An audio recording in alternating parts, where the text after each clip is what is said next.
Hello friends, आज हम करेंगे क्लास 11th का chapter first some basic concept of chemistry को कंटिन्यू। हमने पहली वीडियो में स्टार्ट किया था ये चैप्टर। आज हमारी सेकंड वीडियो है जिसमें हम कंटिन्यू करेंगे एटम्स एंड मॉलिक्यूल्स के बारे में। Now here are representation of atoms. Atoms को हम रिप्रेजेंट कैसे करते हैं? तो एटम को कैसे रिप्रेजेंट करते हैं? We represent atom by writing in circles. Okay, like for hydrogen we write H. We write symbols for H, then O, N, Cu and Na. These are the atoms of hydrogen, oxygen, nitrogen, copper and sodium. Okay. Now representation of molecules. Molecules को कैसे represent करते हैं? Molecules are represented like we write plus sign in between the atoms. जैसे कि O2 molecule हमें form करना है, तो O2 molecule form करने के लिए ऑक्सीजन प्लस ऑक्सीजन है, एक एटम लेंगे ऑक्सीजन का, फिर दूसरा एटम लेंगे ऑक्सीजन का, और उससे फॉर्मेशन क्या होगा? Molecule of oxygen.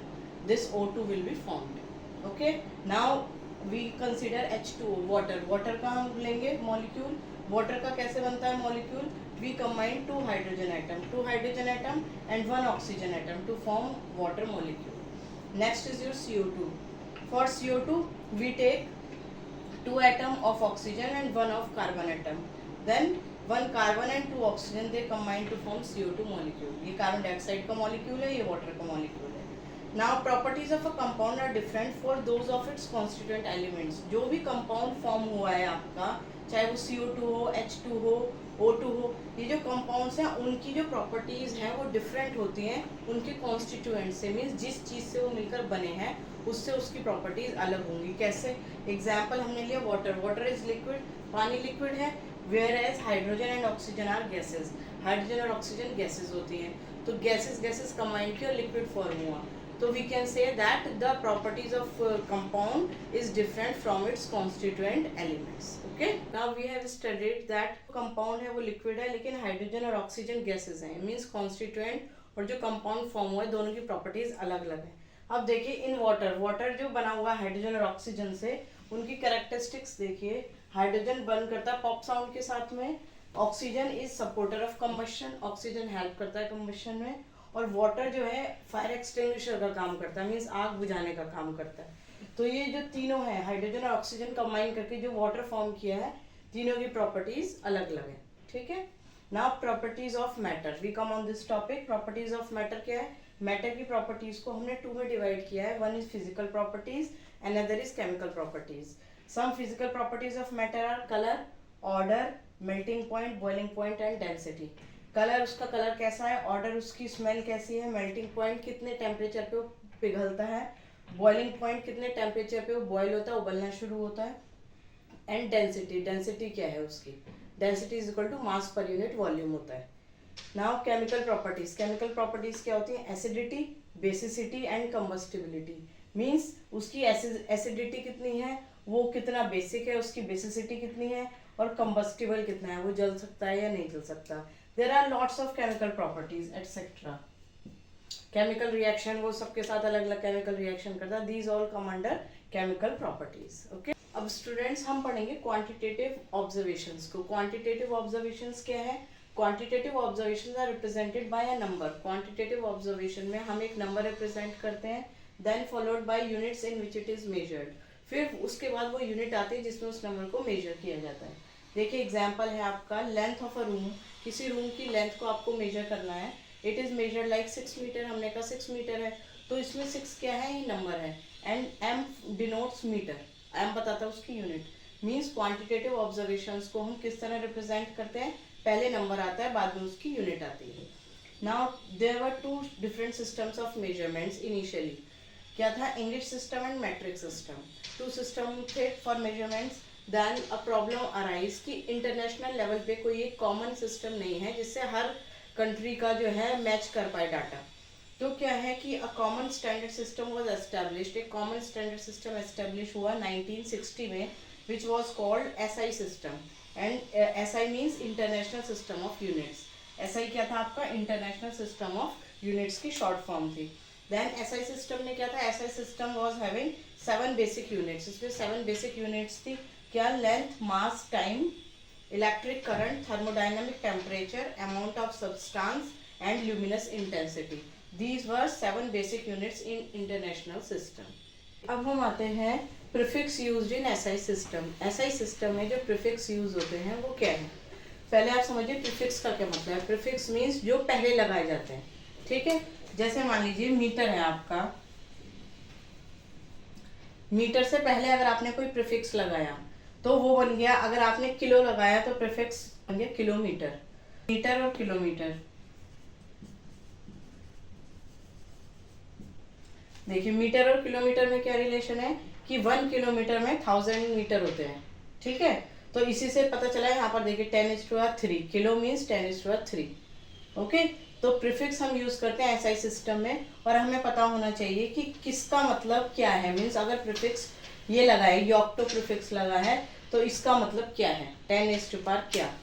तो आपको क्या करना है, देखिए सबसे पहले हमने 2 रोज बनाई हैं। अगर आप इधर से बिगिनिंग स्टार्ट करते हैं तो 10 मीन्स होता है डेका, ठीक। और 10⁻⁻1 है तो डेसी, 10⁻⁻2 है centi, 10⁻⁻3 milli, 10⁻⁻6 micro, 10⁻⁻9 nano, 10⁻⁻12 pico, 10⁻⁻15 femto, 10⁻⁻18 atto, 10⁻⁻21 zepto and 10⁻⁻24 yocto. ये इनके सिंबल्स हैं। योक्टो स्मॉल वाई से रिप्रेजेंट करेंगे, जैप्टो को स्मॉल जेड से, एटो को स्मॉल ए से, फेम्टो को स्मॉल एफ से, पिको को स्मॉल पी से, नैनो को स्मॉल एन से, माइक्रो को न्यू से, मिली को स्मॉल एम से, सेंटी को स्मॉल सी से, डेसी को स्मॉल डी से एंड डेका को D and A small. Okay, this was about कि माइनस में अगर पावर है तो मल्टीपल, माइनस में है तो प्रीफिक्स ये होंगे, और अगर पॉजिटिव पावर्स हैं तो प्रीफिक्स ये होंगे। जैसे 10⁻2 को बोलते हैं हम हेक्टो, स्मॉल एच से रिप्रेजेंट करते हैं। 10⁻3 होता है किलो, स्मॉल के से रिप्रेजेंट करते हैं। 10⁻6 मीन्स मेगा, कैपिटल एम से रिप्रेजेंट करते हैं। 10⁻9 है गीगा, इसको हम कैपिटल जी से रिप्रेजेंट करते हैं। 10⁻12 इज टेरा, इसको कैपिटल टी से रिप्रेजेंट करेंगे। 10⁻15 होता है पेटा, कैपिटल पी आएगा इसके लिए। 10⁻18 है exa, capital E. 10⁻21 is zeta, capital Z. 10⁻24 है आपका योटो, इसको कैपिटल वाई से रिप्रेजेंट करेंगे। तो अगर हम मल्टीपल आपके पॉजिटिव में है तो ये प्रीफिक्स लगेंगे और सिंबल्स ये होंगे, और अगर मल्टीपल नेगेटिव में है तो ये प्रीफिक्स होंगे, ये सिंबल्स होंगे। ये आपको याद होना चाहिए। ये प्रीफिक्स आपकी कोई भी यूनिट के पहले लग जाएंगे। अगर लेंथ की यूनिट लिखी हुई है terametre, 1 terametre, it means 10⁻12 metre. अगर लेंथ की यूनिट लिखी हुई है 1 picometre, it means 10⁻12 metre. Okay, these are the prefix, ये आपको लर्न करने हैं। आगे फर्दर हम जब न्यूमेरिकल करेंगे तो ये आपको बहुत यूज होंगे बार बार। अब देखिए स्टूडेंट्स, हम इसमें रिलेशन कैसे समझेंगे।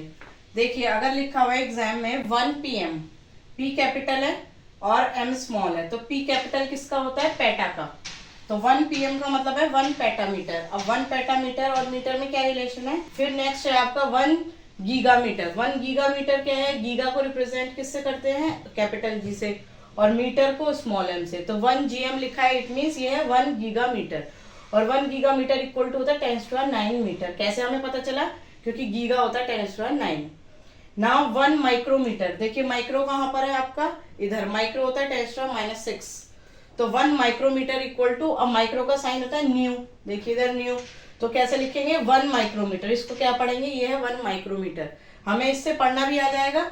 दिस इज गीगामीटर, पहले थोड़ी पता था हमें कि स्मॉल जी कैपिटल जी क्या है, पेटा के लिए आपका कैपिटल पी क्या है, ठीक है। ऐसे ही यहाँ स्मॉल एन क्या है, नैनो है। इससे आपको क्या क्या पता चलेगा कि उसको रीड कैसे करते हैं, और ये भी पता चलेगा कि मीटर के साथ वो रिलेशन क्या है, 10 की पावर क्या आती है।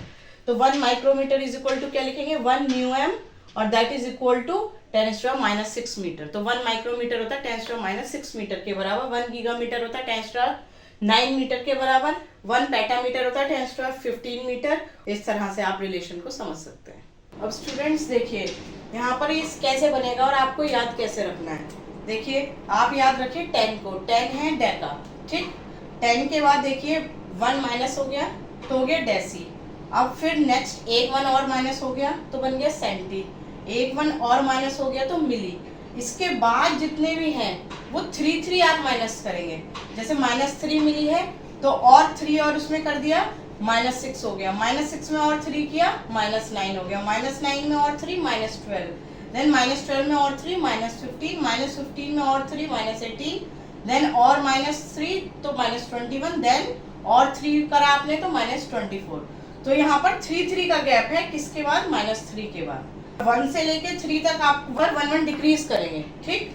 अब यहाँ देखिए, जैसे कि आपका 10 आपने बेस लिया, आपने याद कर लिया 10 होता है डेका। अब आप इसमें क्या करेंगे, 10 का मीन्स होता है 10⁻1, 10 मीन्स है 10⁻1। फिर हम चलेगा 10⁻1 पे। अब अगर हम ये कहें कि 10⁻1 के बाद हम इसमें +1 कर दें तो 10 की पावर 2 हो गया, फिर 10 की पावर 3 +1, ठीक। इसके बाद से अब +3 करते जाएंगे, जैसे कि 10⁻3 का 10⁻6, देन 10⁻9, 10⁻12, देन +3 किया 15, +3 18, +3 21 और +3 24। तो आपको कॉमन ग्राउंड पर याद रखना है कि आपका 10⁻1 होता है डेका, बस। फिर माइनस की तरफ जाएंगे तो डेसी, सेंटी, मिली, माइक्रो, नैनो, पिको, फेम्टो, एटो, जेप्टो, योक्टो, ये आपको लर्न रखना है। फिर आप याद रखेंगे जब हम पॉजिटिव डायरेक्शन में जाएंगे तो डेका के बाद आता है हेक्टो, देन किलो, मेगा, जीगा, टेरा, पेटा, एक्सा, जीटा और योटो। आप इस तरह से याद करेंगे तो आपको कोई कंफ्यूजन भी नहीं होगा और आपको याद भी रहेगा लॉन्ग टर्म तक। ओके।